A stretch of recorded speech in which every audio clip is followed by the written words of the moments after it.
What is up, you savages? This is the Protect Your Neck podcast, and I'm your host, Dan Tom. Analysts is work you can find over at MMA Junkie as well as oddscheckerus.com. But on this here program, the Protect Your Neck podcast, we break down high-level MMA. That's what we're going to do here today, tonight, whenever you're listening to this. Hopefully it's before the fight, as I got Kumite going in the background, baby. You know what time it is. Teased it a little bit on an early appearance I did for some leans on a Chronic Combat Conversation. Shouts to those guys, and don't listen to my ugly rendition. Let's just, enjoy the music here.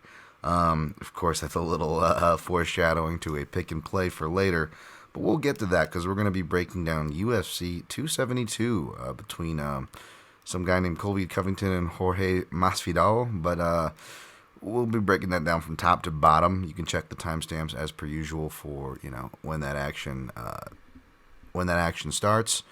And as per usual on these breakdown episodes, I always recap my picks and plays from, again, same order from top to bottom. At the very end of the episode, going to start off the episode as per usual with some shouts and a brief recap of last week. And then we'll get into it, shall we? All right, definitely not promising anything expedited. Actually recording this earlier. Had my picks zoned in and pretty much ended up on my leans that I jotted down here at the beginning of the week, like Sunday night. And but everything's kind of crazy, just worldwide, obviously. Shouts to any sovereign countries being invaded out there and all that BS. My favorite dog of the week, who's now not a dog, but we'll talk about the betting interest still, perhaps in RDA. Loses his matchup against Fiziev in a line that didn't make much sense. He was also going to be my pick, not just from a betting perspective. I taped that all on Sunday as well as the main event. Had everything done. Did a show over on Clear for a Typico Sports Book over there with in conjunction with USA Today Sports. So thanks to those fine folks over there for having me. We had to cut down the co-main event because, of course, that news didn't break when we recorded that Monday morning. But again, as I reference on everything, it's not final until you hear it here or until you see it in writing with my name next to it. So always be wary of that. I'll let you know of any potential changes there. As there was on the main card that I had a bit of a change of heart. And I may or may not be swinging on the fence right now for a pick, if you will, on that. But I will get to that too. It's just been, like I said, bananas outside of MMA, inside of MMA, and of course, if you've been playing along, not to do the first world complaints or anything, just to, if you guys been playing along, yes, no, the distraction city still goes down from Sunday to Tuesdays, and it still involved my old laundry. As of today, I finally have clean underwear again. So I know that was a very needed update that you guys needed. But yeah, it's been fucking insane. No one wants to, since it's like a power thing that almost caused a fire that almost burned down my house. No one wants to take responsibility to do it, from electricians to Walmart to Samsung to service centers. Repair people. It's fucking bananas. And my luck, as per usual, just continues in that sort of sense. This house, nothing ever gets fixed, nothing ever gets done right, and you don't get what you pay for. These are the rules. I'm still just trying to barely keep afloat there, folks. So again, sorry to the, to the listeners out there. The shout out to my guy James Young of the world, people on YouTube. I'm still behind on the podcast stuff. Hopefully, there's no issues with iTunes that I saw some rumblings of the timeline. Of course, you guys can access smartphone-friendly players at mixedmartialanalyst.com. Means it'll play on your smartphone no matter what you got. You can still browse and go do other stuff. It's quite nice. And also, I'm still on other things like PodTrack and Podbean and stuff according to what I track on my analytics. So things that are just kind of grab RSS feeds, you can still find the show there, folks. But yeah, that's pretty much it here. Just normal fucking bullshit. So apologies for delays on other things. But again, I'm actually coming to you guys on the advertised day/evening of a Thursday instead of a Friday for once. So there's that, right? Hey. All right. Let's recap before we get into the shouts. Gonna recap Bellator 275, just the main event. All I wrote here is Moose dick. I don't. What the fuck you mean? You talking about my fucking anteater? Huh? It's a fucking Oreo sleeve, but Musashi flavor. Mousasi, I am not Austin Vandervoort or Paige Van Zandt, so I don't know why you're announcing it to this podcast. I see you lay it down on me, I lay it down on the fucking table. Okay, wow, Mousasi. All right, that's fantastic. Yeah, no, in all seriousness, Mousasi inside the distance cash plus 115 for a unit. Tweeted that out. Hashtag Mousasi for later. Shout out to my man Ben Cohn there. I got fucking dick. Shout out to my man Gorgeous George too, who appreciated the impression over there on the MMA Junkie Radio. Make sure you go subscribe, check those guys out, of course. Yeah, man. So that was nice. Happened pretty fast. I think something happened on his shoulder on a shot, but it really didn't matter. It was, again, like I said, in hindsight, this is kind of the lines you bet. And Bellator's given some gifts of those in recently. Not that I'm going to make them betting thing a regular thing. It's still a dangerous thing to bet, folks. Don't worry. But yeah, you pick your spots. Sometimes you miss, like I did the week before, but oftentimes you hit. Like I did before that with Bader, and again, some of my biggest bets with Nemkov, that big submission prop I hit last year, as well as Mousasi's last fight last year, so continuing to cash. I'll let everybody else argue rankings and statuses. I could care less. Making money is about keeping me in this motivated right now, so I ain't even going to front that that's not even my motivation, so that's what I'm focusing on or trying to. UFC Fight Night 202 recap. 10-1 overall in picks. Again, another.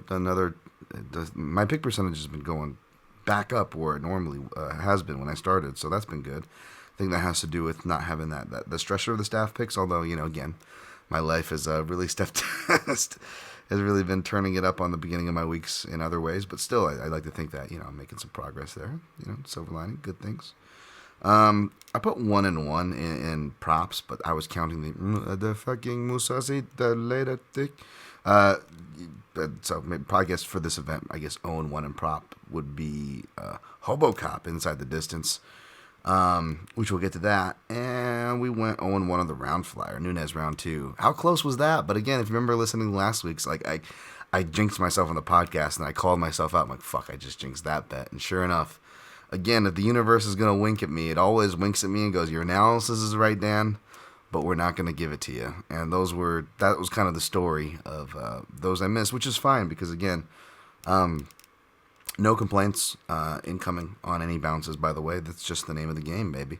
And even though I could say that I don't tend to get bounces often, part of me, you know what, I'm going to spin that around and be prideful of it because when I look at my bets, especially in comparison to other people's, they're not dependent on bounces so much. Even as a volatile game like this, again, I do the work for the analysis, and sometimes I'll cash things, and you'll have people going, it'll be like a unanimous decision, and people will be like, oh, I was on the value side, I had the dog in that, it was closer than, or a judge gave it to, like we had, that one week where the judges were out of line with each other quite a bit. I think it was that one ref, by the way, the rocket scientist one or whatever. But it was like, justifying bets that way, and it's just like, okay, I might not, I hate that because I really am private. Like, no, the person won the fight, and they earned it, and anybody who bet it, especially if they did it following, actual analysis and logic and being able to show their work, should deserve to cash. But you always have those people, up in the comments or whatever, trying to take shine, whereas you've got a lot of, people who get bounces, and God bless them for it, laying big unit bets and whatnot. And instead of being sour and going, why do these, again, which I talked to on the Chronic Combat guys, whether it's a fight style, matchmaking, or bets, I hate seeing bad approaches kind of rewarded. And we'll get to that because we definitely had some more of that. But, sorry, I'm getting all lost in the sauce here. Not drinking, by the way, but you know what I mean. But basically, it's just what I'm trying to say is that, you know what? Instead of saying, it seems like everybody else gets the beats and I don't, I'm looking at it this way. It actually makes sense. It's because I'm not betting on things, for I feel like I still use the word value too much according to those like I respect, like the Joey-O's of the world. But like, yeah, like at the same time, like I don't make those bets where it's like just blindly on value, and that's fine if you do. I'm not shitting on that. I'm just trying to put logic as to why I'm like, why am I always getting bad beats, or why does it feel like the beat, when things are in the beats, I'm not, oh, it's because usually we'll take a bad beat for me to lose a bet. And again, that's just part of the game. You can't never squeeze out volatility, intangibility, wild upsets. These things are always going to be a living percentage that you just accept. But yeah, let's move on. Let's move on with it before I get too wrapped up in concepts. Let's actually like put stuff to talk to it. Yeah. Islam Makhachev defeated Bobby Green very fast. I didn't expect it to be that fast. I thought it was going to go longer. But I guess I should thank everybody for betting the overs and inflating me off of it, because I didn't end up taking any of that or anything. Like I said, I wasn't going to bet the fight anyways. And I don't blame anybody for betting Bobby Green. But again, me being a big Bobby Green fan, there's a reason why I didn't pick him. As much as I stand for his style, I'm glad that I was able to at least get a profile on him now out there publicly, but it sucks that was his main event spot. It sounds like he doesn't want one anymore. It's weird. It's like, I've been seeing like a lot of hate for Makhachev, but now the guy's definitely not helping himself by going out and talking crap, and then even if it is Ali, which it probably is obviously on Twitter, with the whole RDA thing, just bad look. Obviously, we don't know the story. I'm not pretending I could care less to argue it or no. I'm just saying it just definitely does not look good. Saying you'll fight anybody after the fact of when you had the chance. And yeah, I just feel bad for RDA too, because he's been we'll get to him. He's been really messed. A lot of his layoffs and inactivity he's had some really bad luck, man. Really bad luck in his post-prime career. Wellington Turman defeated Misha Serkinov. Again, this is one of a couple dogs that I picked that didn't hit, and I didn't play it, and they ended up cashing, and that's fine. And I hope if I helped you cash, awesome. All the glory to you. No need to give any to me there. But I will say, at least for myself, that I'm not trying to say that to feel better, or like make anybody feel worse or anything like that. But like I don't feel bad not playing these kind of fights, because I was just like, holy shit, the sweat. I make myself sweat enough, granted. You can't avoid the sweat, granted, I should say, but I make myself sweat enough. I didn't want to put my money in this one or the next fight, which we'll talk about. But yeah, man, it's just, as much as I like Misha Serkinov, he's a hard guy to be confident on, much less bet, and I don't mean that to be a diss. I had friends who bet on him. I'm not trying to make anybody, Misha's an awesome guy on paper, you could certainly justify it. So I'm not shitting on it. I'm just saying that this is the reason why I couldn't both pick and play Serkinov, is just because even though he deserved to be the favorite and you were getting a good price according to as far as favorites go, man, I just can't trust the guy to hold together. Way too inconsistent. Whereas Wellington Turman, also combustible, but he's got the cojones. He hasn't had this confidence beat out of him yet, kind of. So that's kind of the pick. And then yes, the Glover rub, of course. That's cool. That's all cool. Priscilla Cachoeira defeated Ji Yeon Kim. Unanimous decision. Judges were in lockstep with the rounds, 29-28. I didn't have a big opinion on this live. I wasn't watching too closely. Perhaps I was surprised that Cachoeira won, but again, I wasn't watching too closely and listening to commentary, and that can sway your opinion of the fight because you're not actually watching action. Just like, seeing a stats graphic that's unofficial and inaccurate doesn't tell the story of the fight. It can still sway your opinion, as when I went back to rewatch it, because it actually became an assignment come Sunday to Monday. I took an extra assignment to do that, which was fine because this was a really good one to talk about and brought about some good points, regardless if you agree with my scorecard. I don't even like my scorecard, to be honest. But it does bring about and I rewatched it multiple times with like headphones in, and just like, did I really just score that round come on, rewatch it again, for what that's worth. And again, I don't think I'd be a great judge, to be honest, folks, but I do feel like I can explain things and break them down post pretty well, right? It's kind of more my job, I guess, so it makes sense. But yeah, I scored the first round for Cachoeira, for the same reasoning why most people did.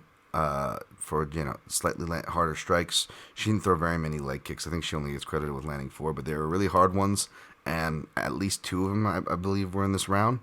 And everything she threw kind of looked like it had an effect on Kim, and impact is the criteria, which is why striking stats do not tell the story, because striking stats are wrong by what they're counting, and by definition of what they're counting is problematic, because significant strikes, if it's on the ground, it's not significant, which makes no sense, because your body has nowhere to go, and how many brutal ground and pounders have we seen and stoppages there, right? So that's problematic alone. Just through the layers. It's silly, but numbers are easier to digest than actual action, understanding it, much less remembering it through the course of a round, right? It's very tough. It is. So I get it. And that's why broadcasts love these things. But as soon as that stat graphic pops up in beginning of round 2, you almost hear the commentators caught off guard, because they were seeing it for Cachoeira. And round 2 actually ended up giving to Cachoeira, which Cachoeira backers even disagree with, which is something that's why I kind of feel crazy here. But I gave it to her based on the same logic that those same backers who would disagree with me giving it for round 2, the same reason for they/I/we gave her round 1. And in fact, I felt a little better about it, because if you look at the strikes landed in that round, and it's tough because you got a lot of body language, right? Where Cachoeira, she both has really bad body language and balance in general, but she's also trying to improve her defense and slip. So a lot of these shots are actually like just missing, or she's taking off of, a bit off of, and she's more off balance from her overthrowing than getting hit from the counters, if that makes sense. But it looks bad, right? It just looks bad, of course. In multiple ways, it looks bad. Not disagreeing with that. And we'll talk about body language from a really technical fighter who still has really bad body language. This is just 2 separate things that we have to realize exist.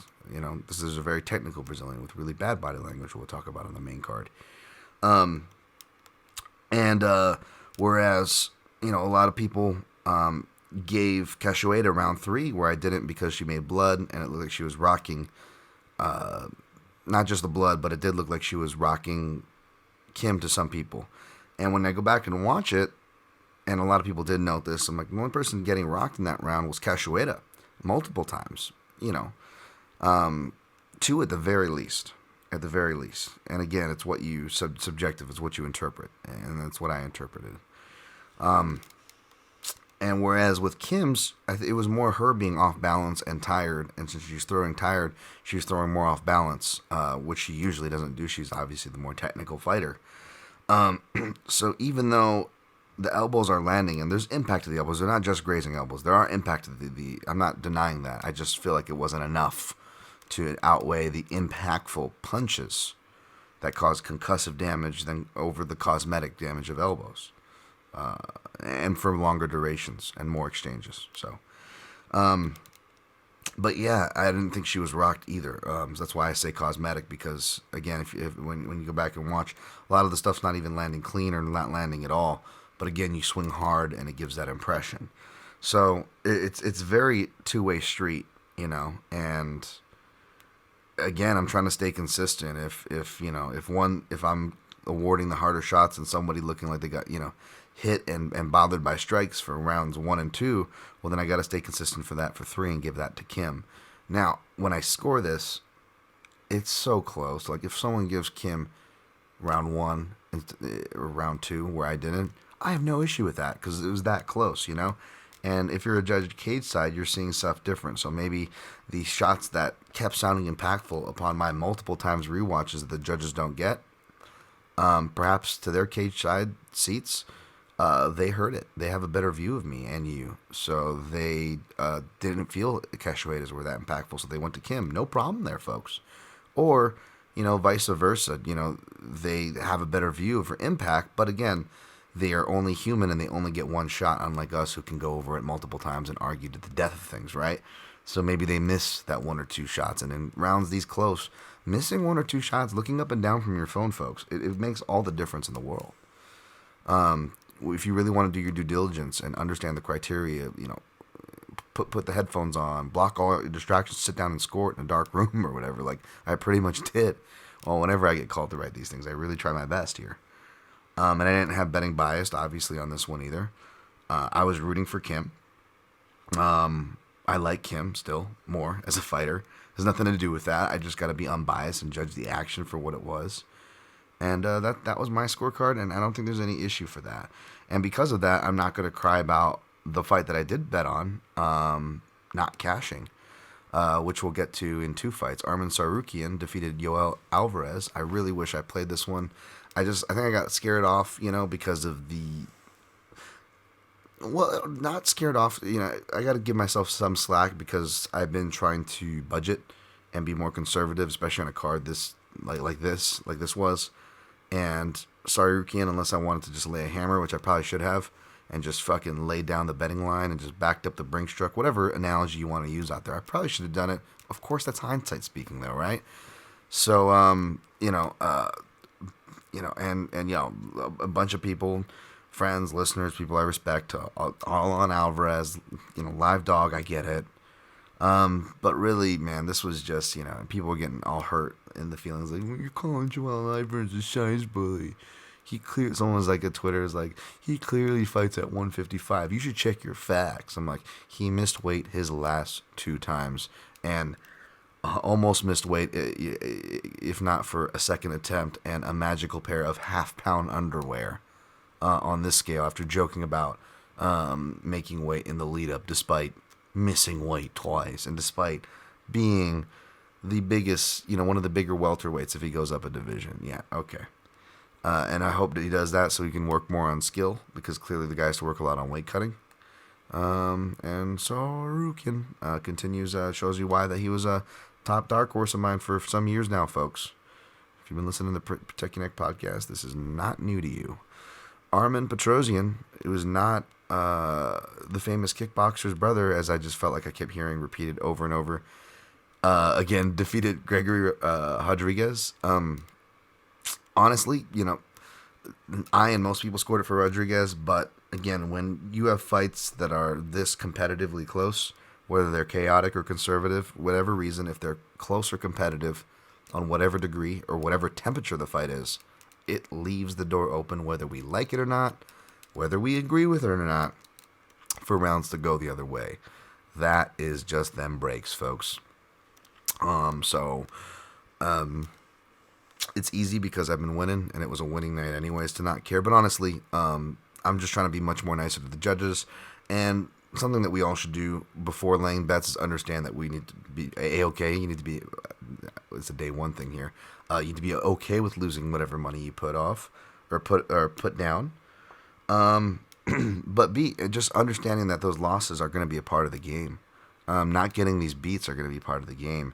And like I said before, even though it can feel like I feel like I'm always on the wrong end of these beats, like with the Puna Soriano and all these contender series things where the person they shouldn't even be getting the matchup, not only should they not win according to the numbers and the analysis, but like more realistically for their career, it's actually one of those few rare occasions where it's actually better if they lose than if they win, because now they're actually going to be in there with legit guys on basically no experience in MMA or very little. And these are the spots where it just feels like everything lines up, and I bet it, and then I see that the MMA gambling Twitter is all, on the hype guy, the striker, the section, the contenders, whatever the angle we're talking about here, and I'm like, here we go, and I probably shouldn't have bet the fight anyway, so that's another reason why I'm not sour grapes about it, and I knew that going in, which is why I only laid 0.75 units for a plus money angle on a guy who had more ways to finish, more ways to win, more experience. But it didn't go that way. I think someone, shouts to my guy, Jerry H., he was just like, something like, Hobocop, we got to note the bad IQ going forward about the lack of takedowns. And I'm like, yes and no. Again, speaking of risk, being aware and being okay with the risk you're going to take beforehand, I said that beforehand, even though I tweeted, and that was part of the reason, and yes, he's a BJJ black belt world champion in the small cage. It's kind of hard to overlook that, is it not? At the same time, I did tell you guys in the breakdown, he doesn't go for takedowns as much as you want, and even though his defense is underrated, which, by the way, the analysis was proven right again. Everybody picking Petrosian and going, Hobocop has no defense, Hobocop has no chin. Dude, Hobocop took He's probably one of the only people to take the head kick knee from Drew Fickett, Josh Koscheck, Aljamain Sterling getting knocked out by Marlon Moraes, so on and so forth. When guys duck into those knee head kicks, those are some of the most brutal knockouts. Hobocop did that, and you could see that it hit because he got cut open from it. Even though I still felt he won the first round because he bashed open the Petrosian's nose with his head kick and I think rocked him more visibly. But Hobocop actually like keeps his defense, he keeps his eyes open, starts firing back. It was pretty impressive. I mean, don't get me wrong, I'm not going to be banking on this chin. Shout out to my guy Braschuk. Like Hobocop's going to be dead multiple times in his career, like he said, but he's just going to be a fun guy to watch, and that holds true here more like the fun guy to watch part. The more fun fighter, the more diverse fighter, did more pressuring, did more defense. In my opinion, had some of the more impactful strikes, but then again, there were definitely a lot of moments where, again, bad body language. Rodriguez, even though his chin's better than given credit for, when he gets hit, it just doesn't look good. You can't tell if he's hurt, if he's not hurt. Okay, he's hurt, but how hurt is he? Like, there's a lot of that in there, right? So, we'll talk about that more again in the main card for the next card as well. So there's a lot of that in there. So again, that's why I have no issue with Petrosian going there.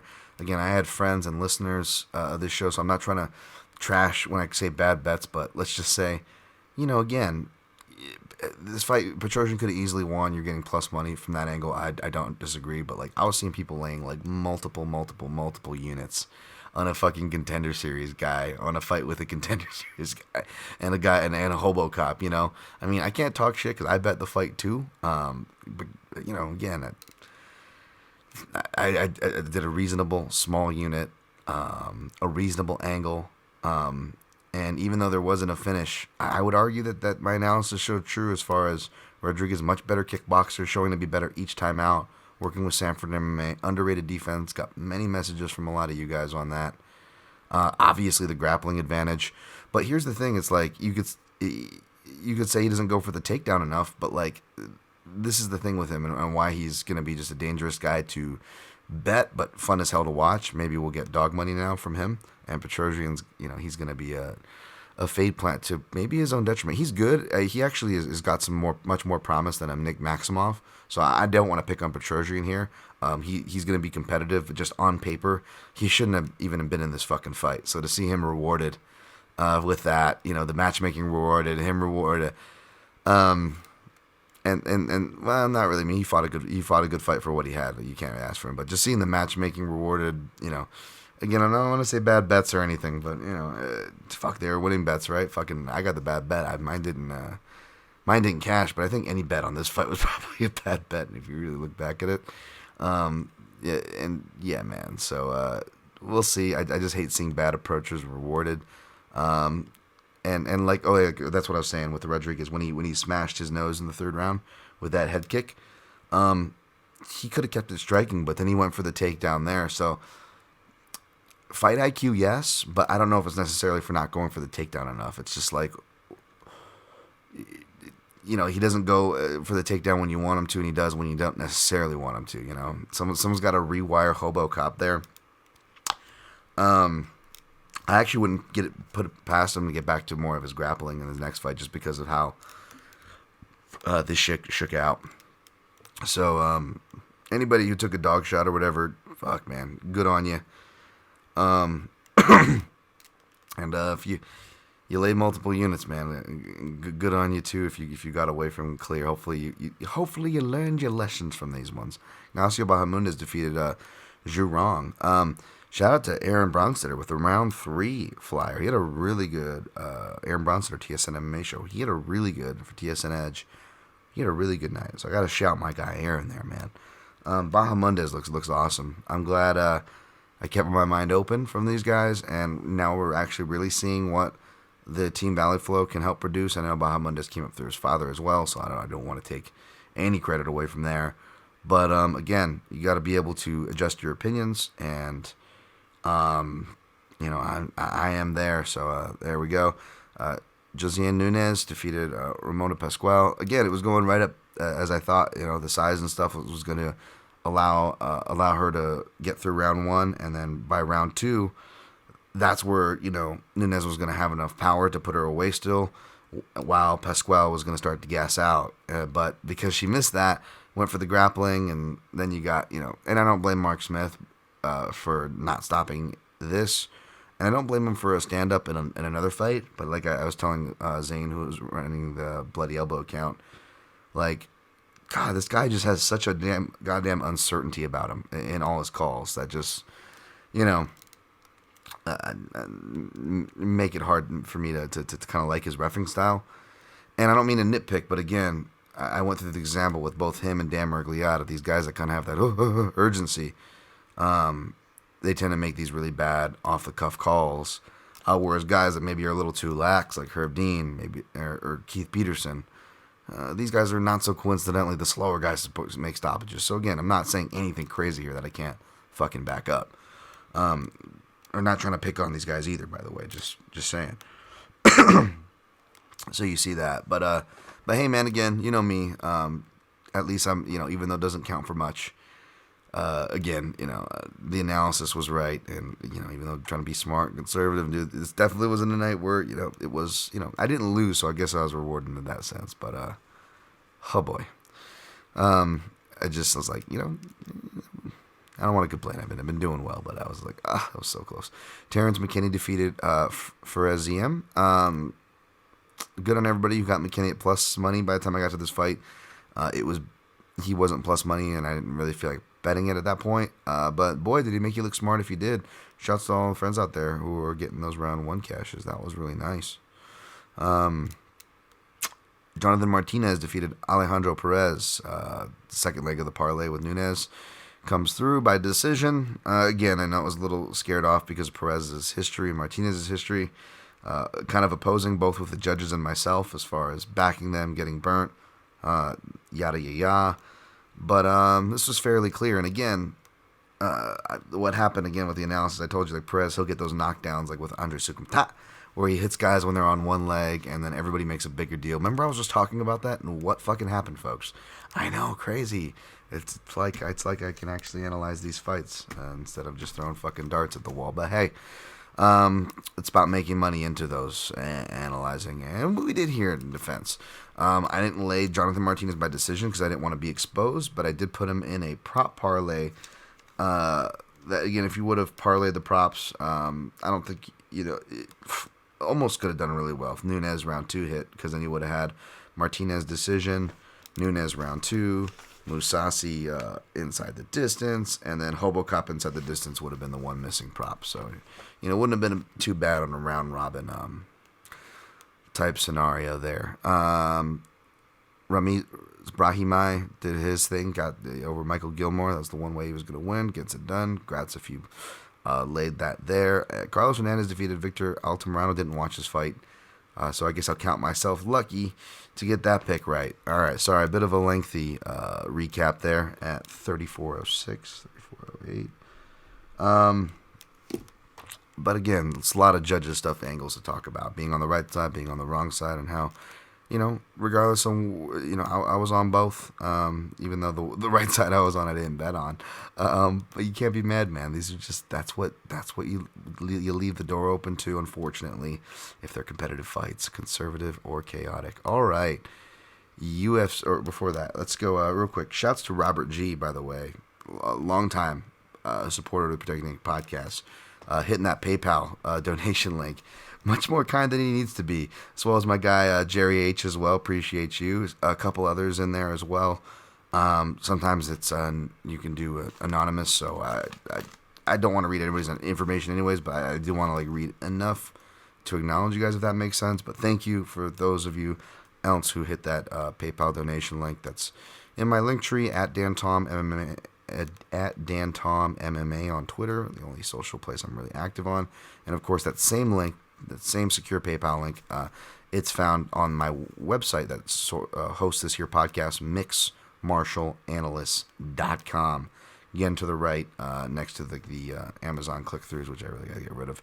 But you'll see a PayPal secure donation link if you want to support this free show because I don't charge for any of these picks and stuff. Thank you guys for the shout out the PYM podcast saying who needs to pay a tout when you have this show. That is very true. Fortunately, that model hasn't been as successful as me as, people who charge to people who are just like annoying Twitter people and stuff with like cajillion followers. But needless to say, I still work hard, and even though it took the long road, and it doesn't really mean shit, because I look at a lot of people and I'm like, this person deserves way more followers, and I see some people like, how the fuck do you have this many? But yes, for what it's worth, even though I abandoned this goal after coming up short for years and years, almost half a decade, I did finally hit 10K followers on Twitter, so thank you guys very much for that. Didn't really feel like posting it because, again, it's not really that big of a deal. I have really cared less about that space and followers, and there's just so much other important shit. Like, I'm not really, maybe I'll still tweet something out just to thank everybody, but it hasn't really been a fucking top priority for me, to be honest. Bill Welker. He's laying some. He said he's laying the draw in the main event. Also has some other flyers out there. We'll get to the main event here shortly. Billy Welker. Check out Bill's show. I love Bill. By the way, MMA on the Rocks at MMA on the Rocks. Type in MMA on the Rocks or Bill Welker on YouTube. You can find his show. Subscribe. Great stuff. Bill's a good dude. And of course, the combat or the Chronic Combat Conversations. Subscribe to them on YouTube and podcasts. Of course, that's Guru. That's my guy. Let me actually get the actual. There we go. At Chronic Combat. I know I accidentally. Who was it? Let me see here. I accidentally. It's so close to how my guy Kyle McLaughlin does his what do you call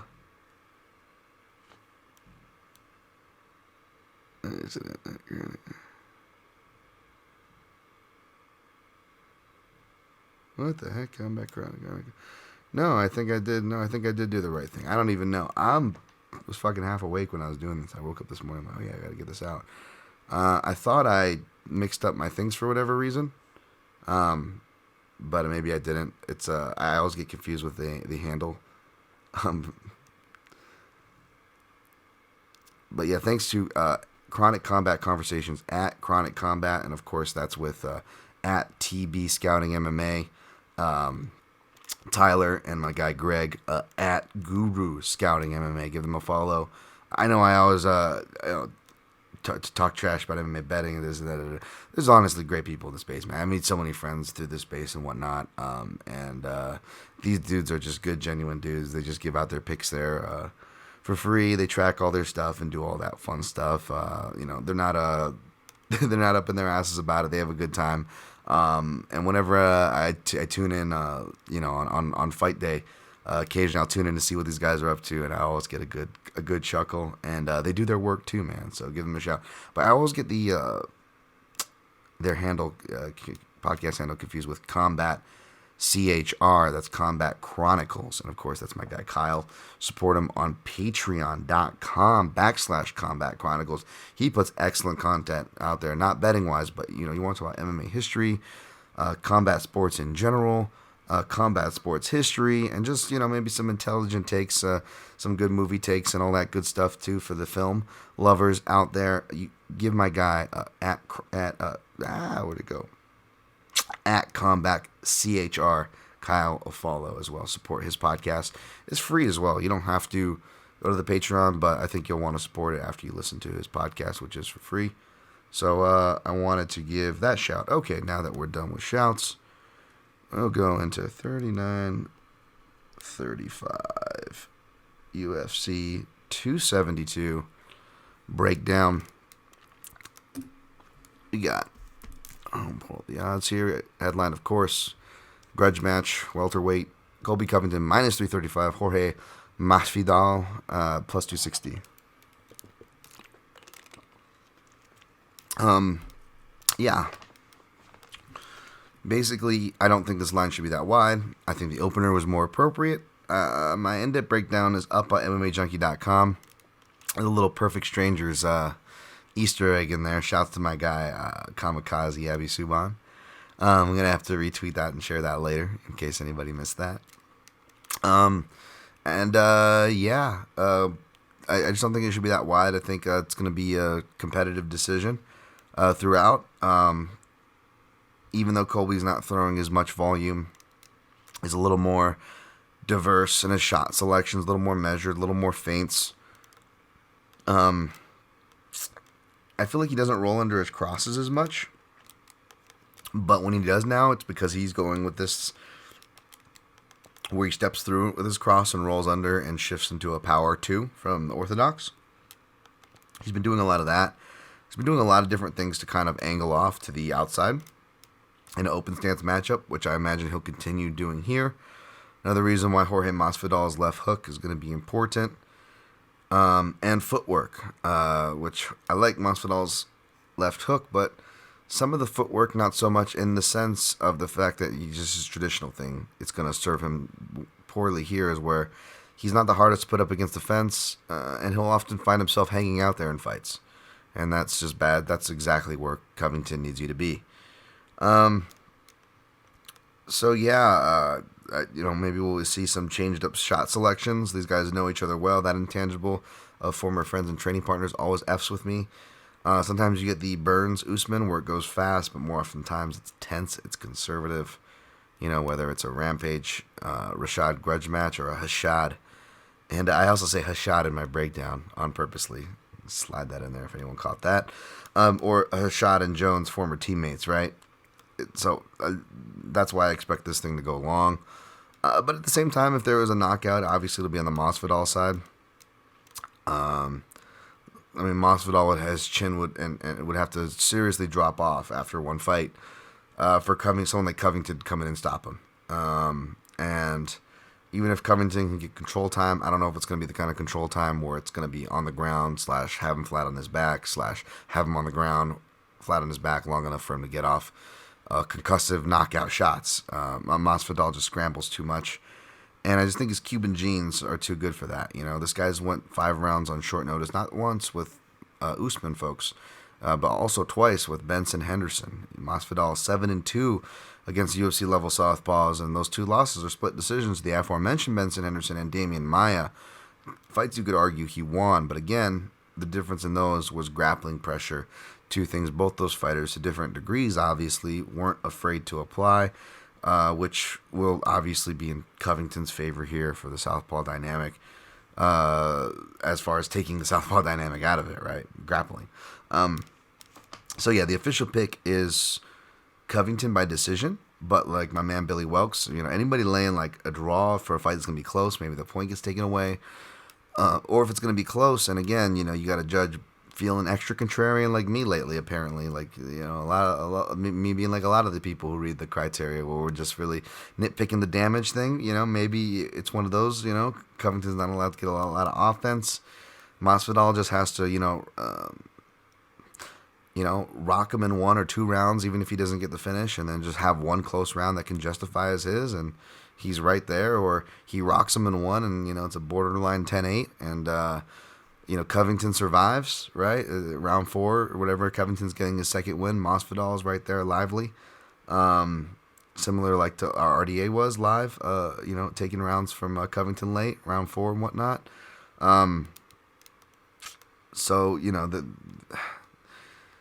There's a lot of ifs there. So, I mean, if anybody was laying up, the plus 6,500 for, using your free play for the draw, I don't blame you. If you're putting like fucking $10 down on Masvidal by decision for plus 1,000, you know what I'm saying? Like, I don't blame you. You know what I'm saying? Like, it sounds crazy, I know, but like, I don't know, man. I feel like this fight's gonna be close. So we'll see.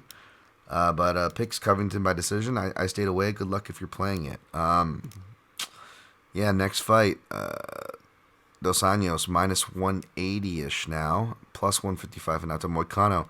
This only opened at minus 200. I figured, not that it only to be honest, I probably would have expected like minus 240 or 230. It's not like I was expecting it to open very much higher, but RDA, not very much love from the odds makers, and especially when he looked, kind of bad against Chiesa in a fight that he probably should have won or looked better in. I think that was part of it, because I think I said this before, when you go back and watch that fight, at least for me, it wasn't as bad as I remembered.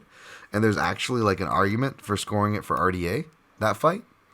Again, if you're going off of damage in those first 2 rounds, but I don't.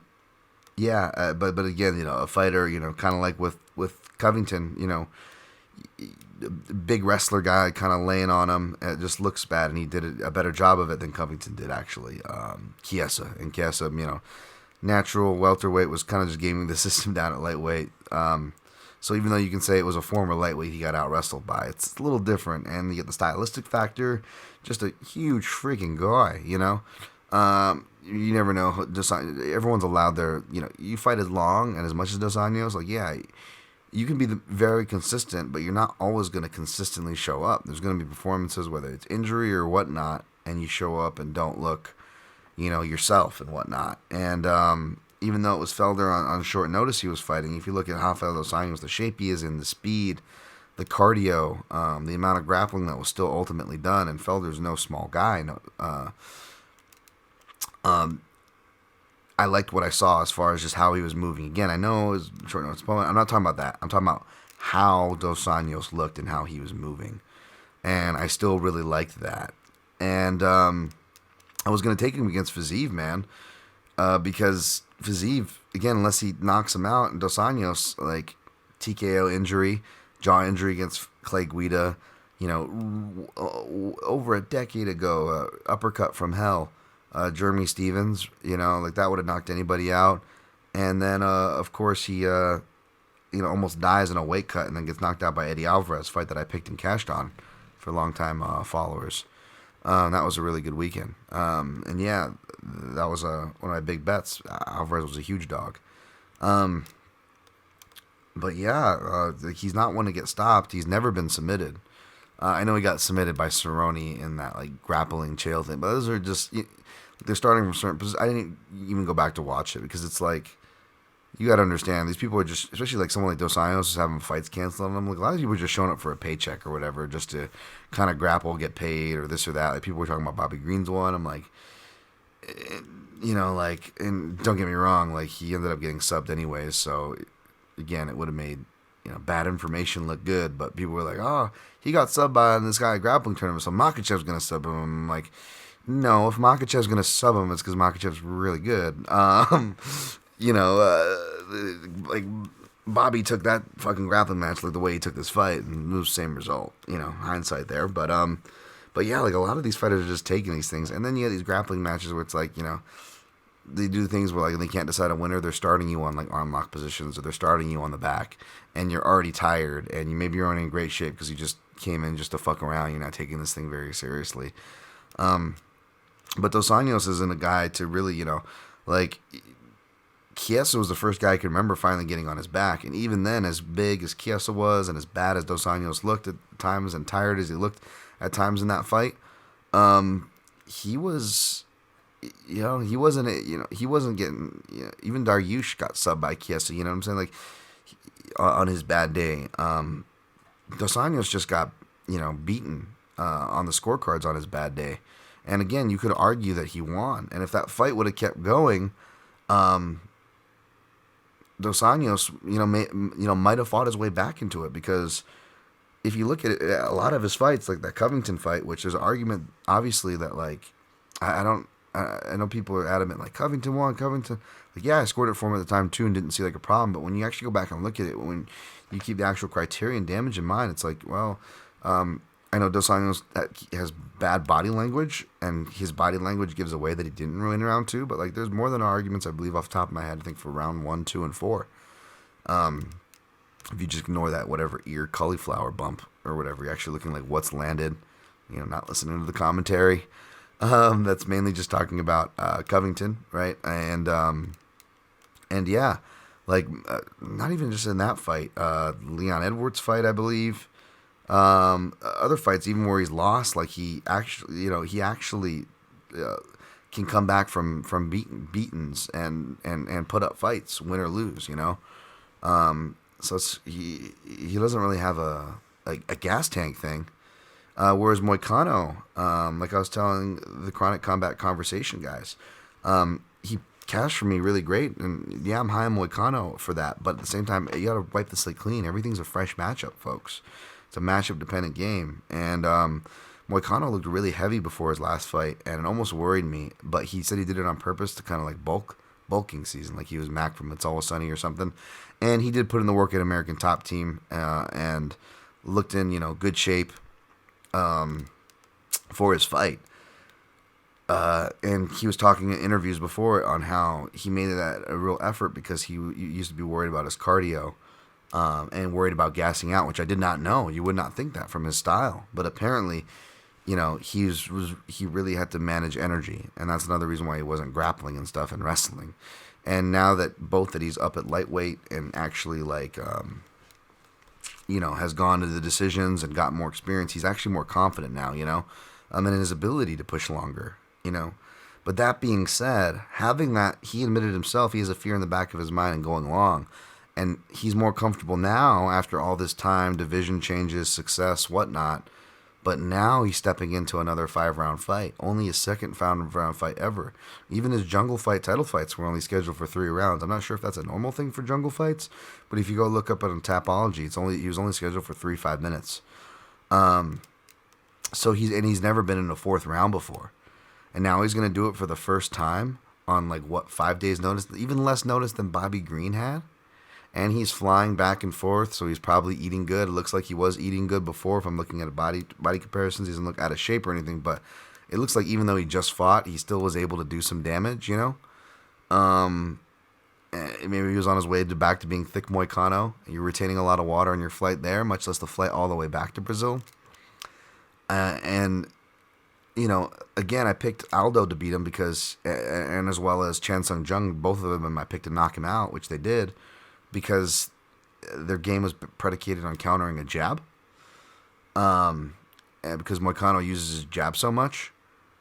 Well, Dos Anjos can counter a jab too as well, by the way, but how is he going to feel about jabbing a southpaw? This is his first southpaw ever. Not only southpaw, similar to Aldo, it's a former world fucking champion, a former world fucking Brazil champion, first Brazilian and only Brazilian lightweight champion in the UFC ever.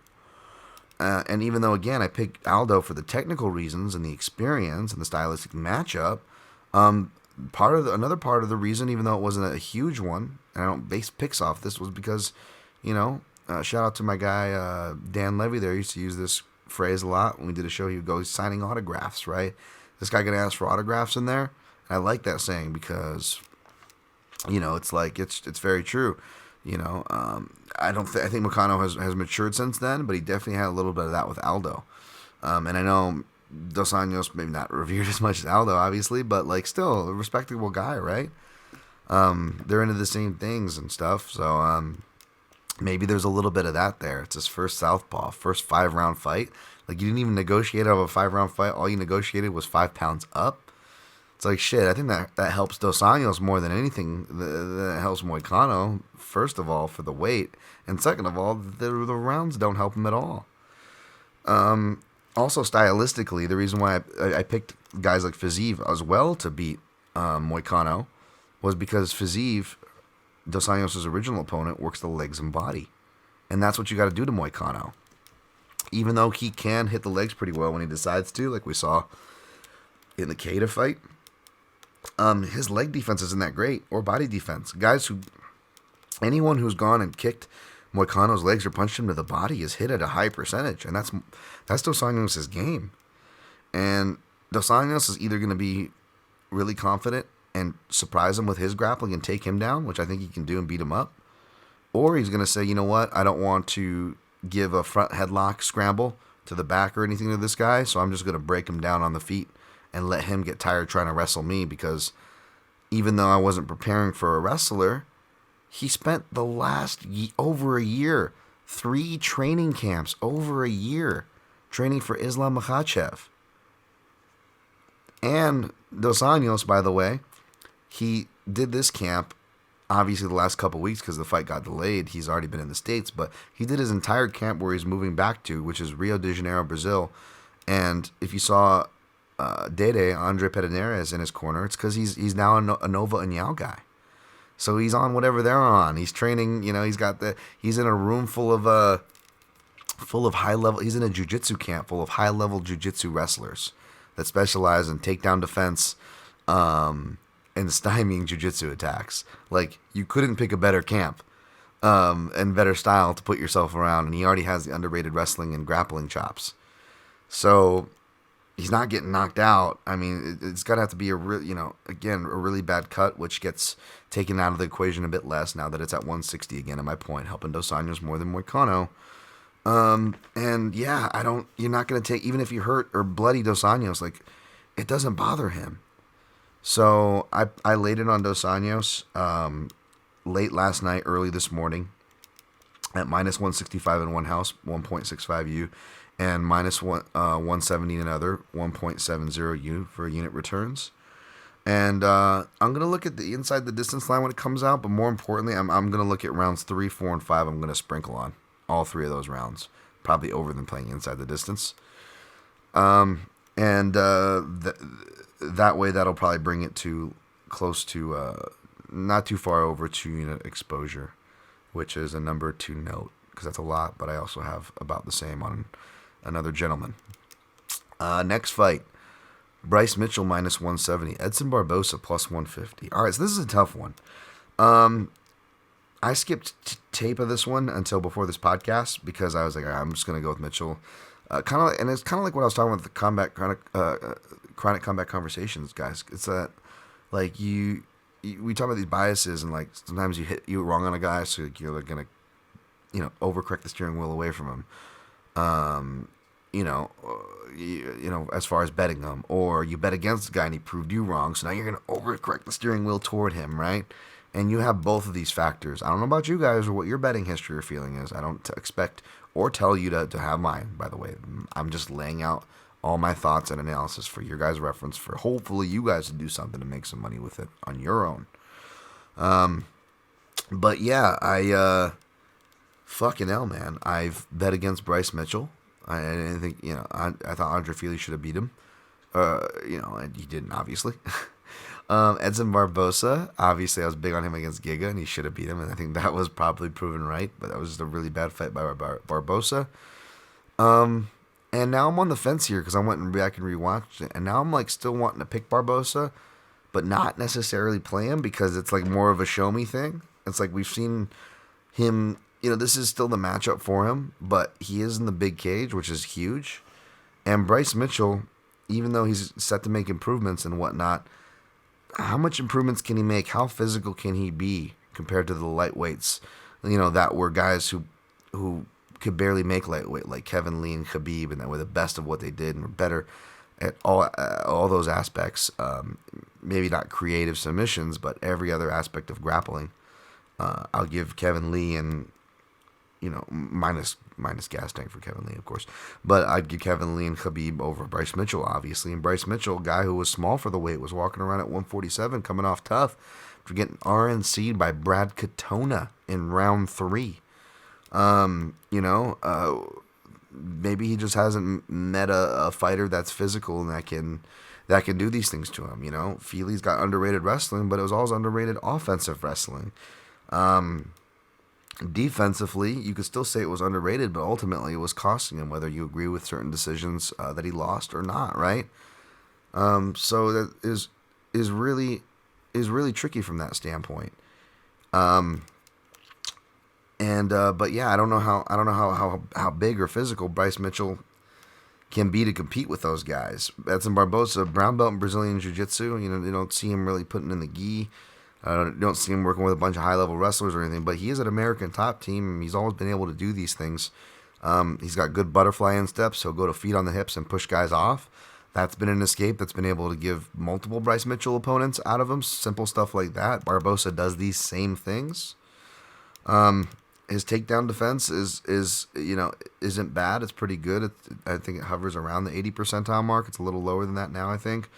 But the thing is, too, is that his body language. This is the guy I was talking about, hinting. Barbosa, he's super technical experience, but I don't like his body language. He always looks like, I don't know if he's tired or panicked, because he's not panicked or necessarily tired when he looks like this, but here's the word, duress. Barbosa always looks like he's under duress, even as early as round one. If you get him shuffling, and especially when you get him defending takedowns under the ground, like even when fighters push him against the cage in a fight that he's winning or not necessarily losing, or he can't be tired at this point, whatever the justification, he looks like he's letting it bother him much more than it really is bothering him. And I think that speaks loudly. I would confidently assume that speaks loudly to the judges, because body language, like we say time and time again, like is the common factor when we go back and examine these controversial decisions. Body language is often an important factor.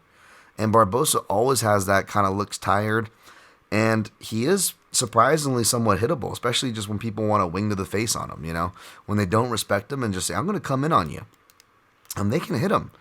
And Bryce Mitchell, it's like, I don't know how much striking improvements per se he was showing on Andre Fili. I don't know how much of it was Andre Fili just worried about the takedown, and therefore it was making Mitchell striking better. But Mitchell, whether he was switching to southpaw or righty, was able to just launch right hands and hit. And, he didn't rock Fili, but he hit him hard enough to score, to where even if he wasn't being active, which he definitely wasn't in some rounds, like I gave Fili, I think, round 2 for sure. But he's still scoring with the judges because at least he's throwing when he is on the feet. And, say what you will about Bryce Mitchell's IQ. Unfortunately, that kind of helps him in these kind of scenarios because, he doesn't know no better, He hasn't been taught that lesson yet, between his IntelliGI to his undefeated record. And perhaps Barbosa could teach him the lesson. So I'm actually tempted to sway and go pick Edson Barbosa here, but he is not going to be necessarily a dog that I play. Although if he got put up bet down to plus 150 now, so that's already more than a justified stab on Barbosa. If he goes more, I may have to justify stab him. But here's what I am going to recommend you look at. Okay, I'm not saying you should play. I'm not saying I'm going to play, although I may sprinkle on this. Regardless of my pick, I may sprinkle on this. It's that I think that Barbosa could win a decision here, but I think it's going to be one of those things where, again, it's going to be a split decision or something, or just a close decision where it's how much control. I know control should be damaged, but let's be honest, this is kind of how it gets looked at. It's still scored sometimes. How much control mixed with the damage that Mitchell did do, was it enough to outdo the clear damage that Barbosa was doing? It's going to be one of those fucking pickles. And I feel like I'm always on the wrong side of those, and this has that written all over it. You couple that with Barbosa's body language, like, I don't even think Bryce needs to get him in a close submission, or necessarily even needs to get him hurt. He just needs to overwhelm him and keep scoring, and Barbosa will sell it for him with the way he kind of looks when he gets on the floor or with his back against the fence. And it could be one of those things where, like, Barbosa should win the decision and deserves it, and he's still going to lose it.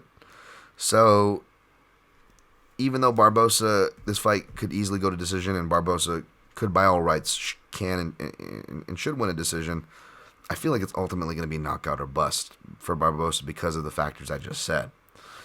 I was getting some Beneil Dariush vibes from this fight, hitting him with the knee. So I'm going to pick Barbosa here by knockout. Barbosa does it to Dariush, though, in round 2, which I think is live, and you could sprinkle round 2. Because the thing is, Barbosa, unless it's like Burgos, where you're both recklessly aggressive and striking with him, /striking with him and giving him kicking targets, as Barbosa stands do, then you're going to get a really aggressive Barbosa in round 1. But generally, especially later on, it almost goes bad for Barbosa, and maybe fighters like Gaethje knew this and pressed him early, right? Even back to Varner, pressuring him early, just don't let him get set. A lot of these Muay Thai guys kind of got to get comfortable, right? And that's kind of Barbosa, Makwan Amirkhani, last grappling thing, he's dropping him in round 2 and round 3, right? And again, you go back to, we like to say, okay, well, this is the classic match that Barbosa's lost, like wrestlers and pressure and this and that. I would say it's more pressure than wrestlers at this point, to be honest. But yes, I think the ones that are most relevantly burned into our mind is Khabib and Kevin Lee. But those were like back-to-back. 4 years ago, before he revamped with American Top Team, he was still training with Frankie Edgar's camp. Not that there's a lack of good wrestling-based training partners to train with there, but you know what I mean, right? And And even in those fights, those guys were, again, the creme de la creme. And again, comparing to Bryce Mitchell, I already did that. I'm not going to do that again. But even in those fights, go back to round 3. He, even after taking beatings and against those guys, and not just against those guys, by the way, like that's literally the best Kevin Lee that I've ever seen in that fight. And up until the Gaethje fight, that was one of the best Khabibs I've ever seen, was the Khabib against Barboza. So he got 2 of the best guys for that style, 2 of the best guys in the division, one of the best guys fucking ever. And he got the best versions of him. And even then, after being fucking the nail for 2 rounds, Barboza's able to spin kick him in the fucking face, win the round outright from Kevin Lee, and have him on skates. But he lands spin kicks to both, and if Khabib didn't have as big bulbous head as he did, he probably would have had Khabib at the very least on skates too. Both of those were in round 3. So you know what? I'm going to pick Edson Barboza by knockout in round 3. I'm probably going to sprinkle small on round 2 plus 850 and round 3 plus 1400. But if he doesn't, then Barboza's probably going to lose even if he wins. So be careful. I'm going to officially pick Barboza by knockout. I don't blame anybody for playing Barboza dog. I need more dogs. I think I'm only, if I didn't pick Barboza, I'd only be picking one other dog on this card officially, and I'm playing him. So give me Barboza here. All right, next fight. Alex Oliveira plus 270. Kevin Holland minus 350. This feels like a trap fight, kind of all over it with the lines and this and that. It blew up. No disrespect if you got in early, like my guys over at Chronic Combat Conversations. I believe they tied in Kevin Holland to part of their parlay. I'm picking Kevin Holland here. It's hard to know what you're going to get from Alex Oliveira. He's saying the stuff that is true, and you would hope he would say that this is a must-win, it doesn't matter. But at the same time, he's like, I'm not going to take him down. I'm going to just here to bang. I'm here to bang. I'm like, okay, here we go. But this could be like a very much a Darren Stewart fight where Alex Oliveira does kind of fight smart at points, and he is strong in the clinch, so he uses that to take down and get top control. And, you know, Kevin Holland still wins, but it's like a split decision where you're fucking sweating, right? Either way, there's plenty of scenarios where actually I could see either side, no matter who you bet, you're going to sweat in this fight. It's just one of those weird, trappy fights. I was going to look for overs, but they were really keen to it. I was hoping to get some plus money overs, but they set it at 1.5 and chalked it up. If I probably would take the 2.5 plus money if I had a house. I'd give it just for small, just for fun maybe, but I'm kind of exposed more than I want to. There's some plays like Barboza and another Brazilian where it's like I've got good angles on, and I'm just trying not to play too much, but we'll see. I kind of like my formula right now. We'll see. And then opening the main card, Sergey Spivak, minus 195, Greg Hardy, plus 165. Wow. Surprise, it's going down the other way. I guess, you know, the old value or whatever argument, Greg Hardy or whatever. But like I explained, man, again, this is no disrespect to, you know, the football fans that follow me and listen to this show or anything. I'm not trying to shit on that. I'm just saying, man, I'm just saying the facts to try to save us all some money and some time here. This great white hope of, and I know, you know, Hardy,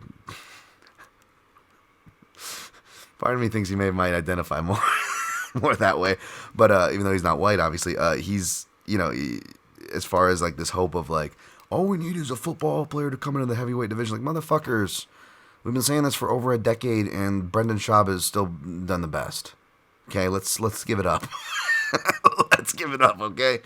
I'm not saying it can't happen. I'm just saying, like, we need to stop pretending that just because you're good at one thing means you're going to be good at the other. That's just not how life works. It's nothing against football.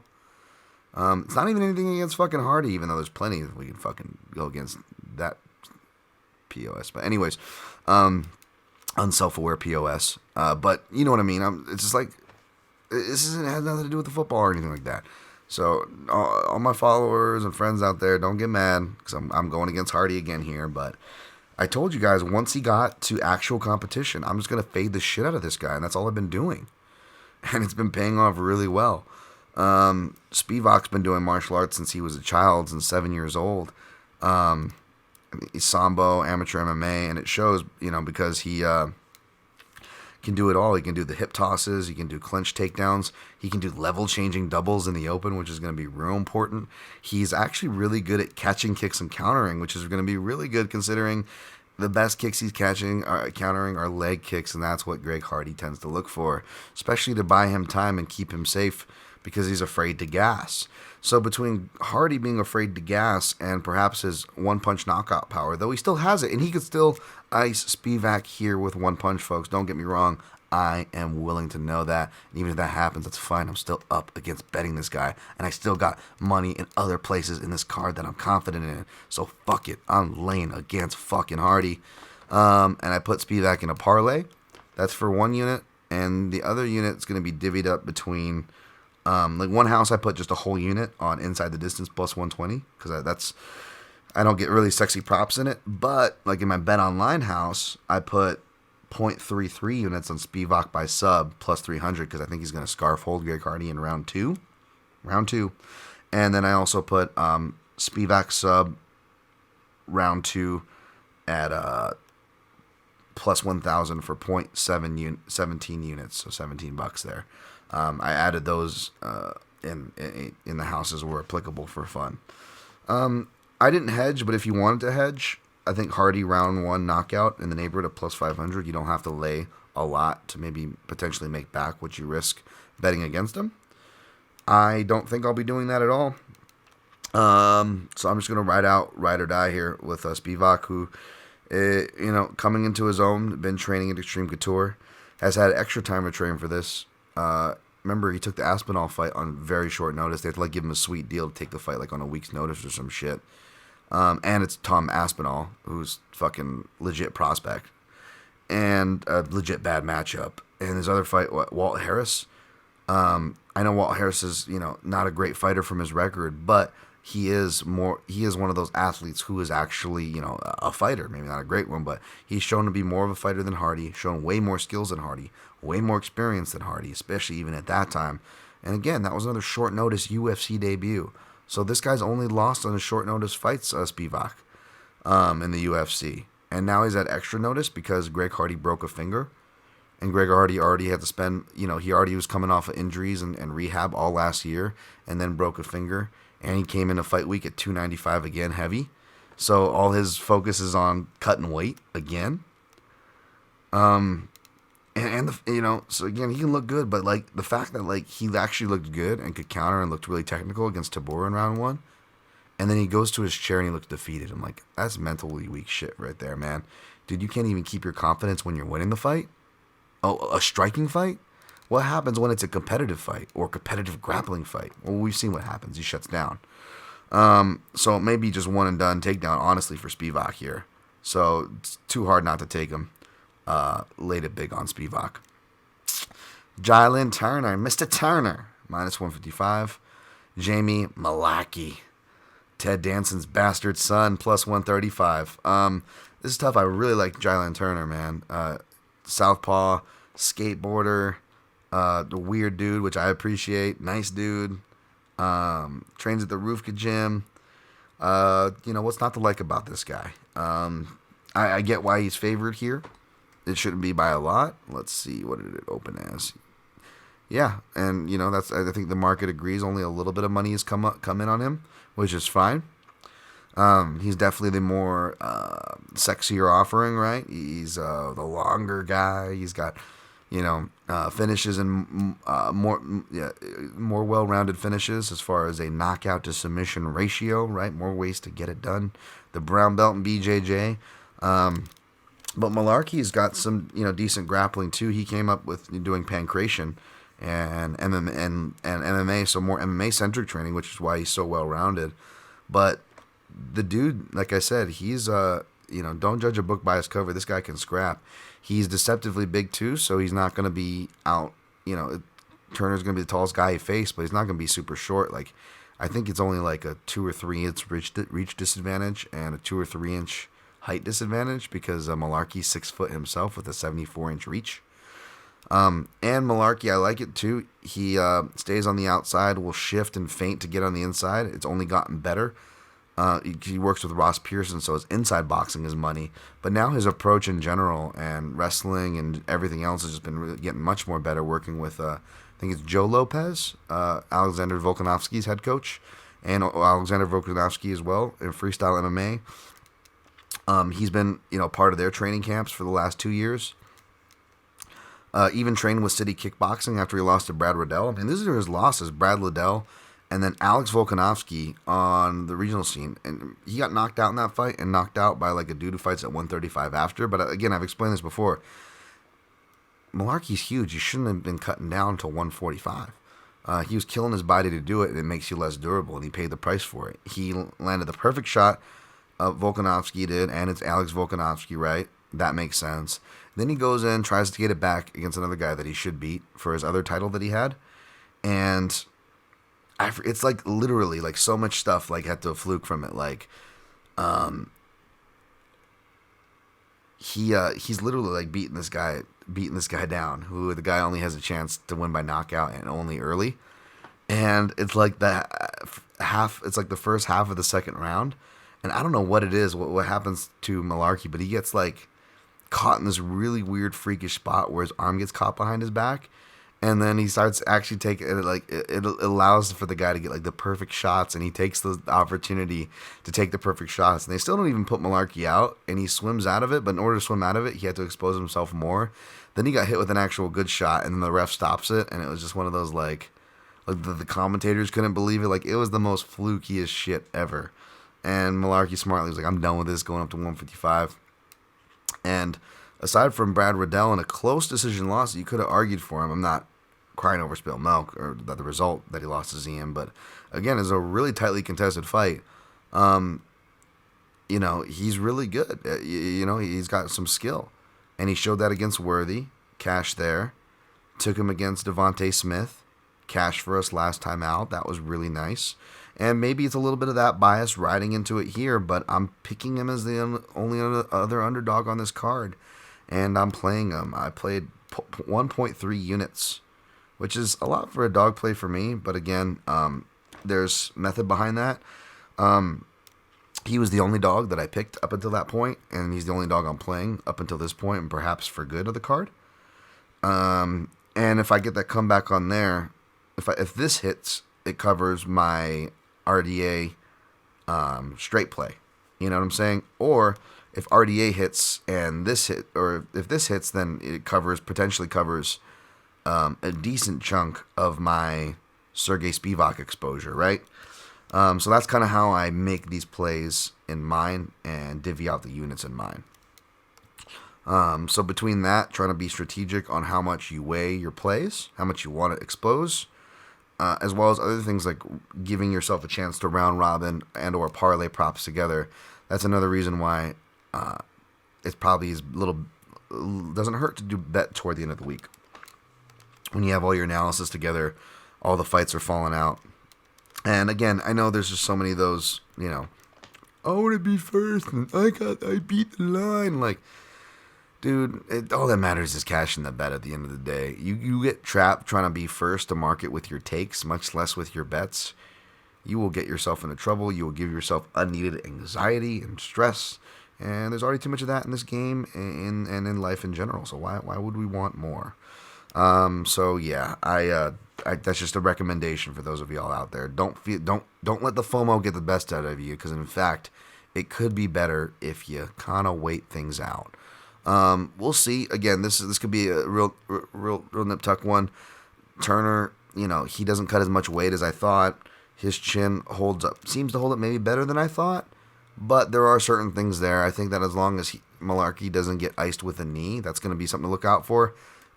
He's been hit with knees before, and because he does those like really heavy dips, just like his teacher Ross Pearson did. Remember, we saw Ross Pearson get kneed by Dan Hooker, so that could definitely happen here, folks. I'm willingly acknowledging that. I'm still willingly playing it regardless of that. Give me Malarkey. He's going to fight for your money. This is the kind of dog you want to bet on. So, value side, I guess, but again, I hate that word, and ultimately it comes down to winning the fucking bet. So that's the side I'm on. How about that? Marina Rodriguez minus 260, Yan Xiaonan plus 210. I didn't go to tape this fight, to be honest, but Marina Rodriguez by decision plus 100 is staring me in the face. I'm looking at that. Regardless if I play it or not, folks, that's the pick here is Rodriguez by decision. And regardless of if I play it individually, I will play it to the extent I need to in order to put it in a prop parlay with Spivak and RDA inside the distance. So again, regardless whether I play this or regardless, even if I don't end up playing this individually because of my budgeting, for budgeting reasons, I don't want to expose any more on this card. Same with the RDA inside the distance line. I'd be interested in it, but really, no, I'm just going to keep it to the round sprinkles, and that'll round out my 2-unit exposure and still give me some bang for my buck and potential bonuses, right? But if I'm going to do a prop parlay, I'm probably going to do, or if you're going to do a round robin, the 3 from me would be RDA inside the distance, Spivak inside the distance, Rodriguez by decision. I'll recap those, and maybe if you want to put in like a fucking Barbosa round prop or Barbosa inside the distance, I think those would be RDA, Spivak, Barbosa inside the distance, and Rodriguez by decision. I think you have a really good chance of cashing out. I think you have a really good chance. I think you only need to do 2 of 4 to kind of like just barely profit or whatever, or kind of break even / barely profit, and then 3 of 4 you get some good money. 4 of 4, whoa, big time. I think you can get some 3 of 4 with those. I think 3 of those 4 will hit. We'll see. But yeah, that's the pick there. So yeah, I didn't go back to see how Yan Xiaonan got that TKO loss. Rodriguez training back home in Brazil. China top team back in China for Xiaonan. So travel for both ladies as well. Kennedy Kenny Nunchucks. Shout out to Wes Colvin, MMA analysis. Minus 135. Nikolai Nigumarianu plus 115. The line is going where I wanted it to, but I didn't tape this one. I didn't have time to, and I'm like, you know what? Even though I still want to fade Nikolai Nigumarianu, fuck, they might give me no choice if they go like Kenny Nunchucks minus 120 or something. But I don't think it's going to do that, and I don't want to be, again, I'm already laying big on the more confident and more readable spots, less volatile spots, more proven sample sizes of consisting for what that's worth of spots. Do I need to expose myself to this garbage? I'm going to pick Kennedy, that being said, because Nikolai, again, he didn't show any improvements. I know he was able to win against Ike Villanueva, but he just kind of did the same thing, his head straight on a pole. He's super hittable.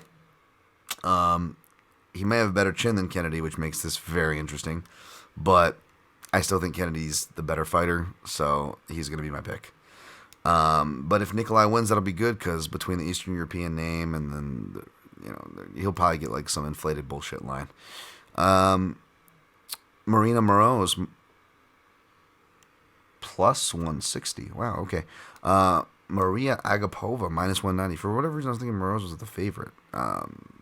Not because I think she should necessarily. I admittedly didn't tape this fight. I don't want any interest in it. Female striking fight, power versus wildness versus more a little bit point fighting. Different types of inconsistency from both. Yeah, I don't want anything to do with it. If you see an angle, good luck to you, especially if you're taking the dog shot. And, everyone gets all creepy in Marina Moroz's comment section. They still do that. Marina, please, Mimishka, yes. Ugh. All these weird creeps in the fucking Instagram comments. Umar Nurmagomedov minus 675. Brian Kelleher plus 475. Man, this is a really wide line. Picks Umar Nurmagomedov, like the betting public and the odds makers. I'm not sure if it's going to be by decision or finish because he's good enough to get a finish. But Kelleher is a real live dog. He's supposed to fight Jack Shore, so there's clearly some shuffling.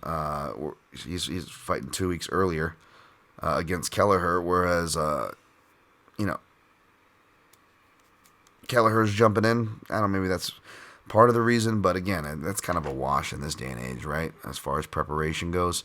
I was really looking at Umar's shots. I went back to watch his fights for this. But Umar, good head position, timing on shots, corner hips. He always looks to hit his head on the hip of the corner, which can be bad because that's in guillotine zone, but also the way his head awareness is. Like, he's always looking to turn those corners, keeping his ear right to the side of the hip and just running it to the side toward the butt, and just really disciplined as far as his positioning and in his takedowns. So for that reason, I'm going to pick him to win here. Surprise, surprise, I know. But I'm not going to, lay the chalk, much less lay the guessing game. Is he going to finish Kelleher or not? I would have, much more respect for a flyer on Kelleher at these odds. You know what I'm saying? So I don't blame you for taking that flyer. But I don't want any action on this one. My pick is Nurmagomedov. Kind of the same, different lines, different matchup, which we'll talk about, but the same attitude ultimately here. Tajir Ulanbekov, minus 240. Tim Elliott, plus 195. I'm going to go Ulanbekov here, but again, this could be a good thing. Tim Elliott could really force him to be more of an active grappler, because Ulanbekov kind of leaves that door open by not scoring enough damage, You get some interpretations there depending. But Elliott, how's his gas tank going to be? It's been much better because Krause stays on his guys, obviously. But does it peter out late, or does he make him work to where he's able to find something, or does he wrestle himself into a hole kind of a deal? That's kind of the thing here, It's, does Tim Elliott wrestle himself in a hole, or does he get the advantage of it with it? And does him doing that make Tajir Ulanbekov fight more better and dangerous, or does it make him fight more frantic and control based, and does he fall behind that way? I'm going to take Ulanbekov to get up a controversial decision. I'm going to guess it's going to be tightly contested, I suspect. But yeah, I ain't looking to be involved there. Good luck if you are. Devontae Smith, minus 150. Ludwig Klein, I don't know why I say his name like he's part of the Third Reich, plus 130. But yeah, I was looking at Klein here, but then I watched back each of their last fight. I didn't go too deep into this one. This was going to be possibly a dog I pick but don't play kind of a deal. But no, I ended up picking Devontae Smith. Klein's taking this on short notice. I think the size difference is going to be pretty big, even though it's only 2 inches of height. Devontae Smith's like closer to 5'10", and then his long legs and arms really make him look bigger, whereas Klein is 5'7", and a smaller 5'7" at that. He's thick, but he's not long. He's not that imposing for being thick. And I don't know what the extra thickness is going to do to him here, better or worse, because I don't think he's like killing himself to get to these cuts, to where his gas is going to be better, which is going to suck because his last fight wasn't on short notice unless something was wrong with him, but he like gassed really bad against Nate Landwehr. Now, I don't think Devontae Smith's going to bring a dogfight because it's not going to serve him well, and it's not where Devontae Smith's style has been trending. So honestly, I feel like we get a super conservative fight, which could benefit Klein because that's how he likes to fight. But I've seen him get hit with people committing to crosses in the open stance matchup, and that's going to be Devontae Smith's path all day.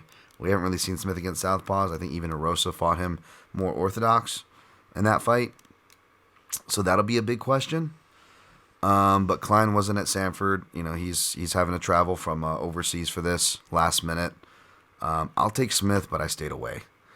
Dustin Jacoby, minus 200. Mikhail Oleksiejczuk, plus 170. I went back and forth. I eyed this as the second parlay piece, and I saw a bunch of people on Oleksiejczuk. I'm like, what the heck? What am I missing here?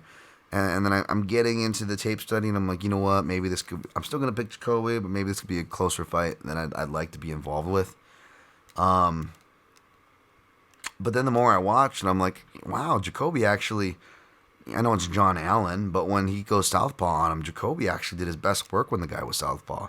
In fact, in recent fights, we've seen Jacoby shift to southpaw from his own right, and even going southpaw against another guy fighting southpaw, even though, again, John Allen's not his natural stance, but he's a shootbox guy for what it's worth, so he's swinging from both. Jacoby did really well. Like, they say, like, oh, well, maybe your offense is good, but usually it's just a kick. Like, no, he's jabbing, he was parrying. Like, he actually had, like, his defense almost looked better from southpaw than it did orthodox. So, and Jacoby, it's a lot of these have been close, too, is because he's maybe had to manage his pace a bit. Even though he's a guy that trains at elevation, and he doesn't cut a lot of weight, which is good, so he can take these short notice fights. He still took a lot. I think 2 of his last 3 fights were on a really short notice, folks. Whereas this, he's had the whole 8 weeks and at elevation. Whereas, Mikhail Oleksiejczuk still looks like he's training at whatever podunk camp in Poland that he's training at. You know what I'm saying? And, I know he was able to go the distance and actually have the better third round against Modestas Bukauskas, but, like, no offense, that was Modestas Bukauskas. And if you look at Oleksiejczuk's record, he usually loses to the better guys. And win or lose, one of the things I noticed when going back to watch him, it's his fight IQ. Like, he rocks guys and then will, like, push himself into the clinch. And even though he's not facing a grappler here, Jacoby is a better wrestler and grappler than him, I think, for sure. It's pretty underrated there. He's been training this stuff forever. Jacoby, he hasn't really fought many southpaws though. Until early in his career, he lost to 2. He got beat by Chris Camozzi, who's now his training partner. So he's got a southpaw training partner. That was like early in his career. He's like a 24-year-old kid, just got to the UFC, and then the other southpaw he loses to was pure grappling. John Salter, right? Salty Dog. So it's like, okay, those are the 2. But like in Glory Kickboxing, when he had southpaw guys in the southpaw stance, he fucked those guys up. Even one of them who is a UFC fighter, Carl Roberson.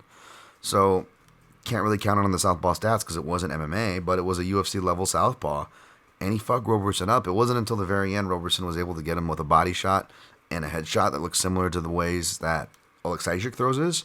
But right after that, like, the Hanyan, Jacoby just ate it and was just like, all right, 1-2, pop.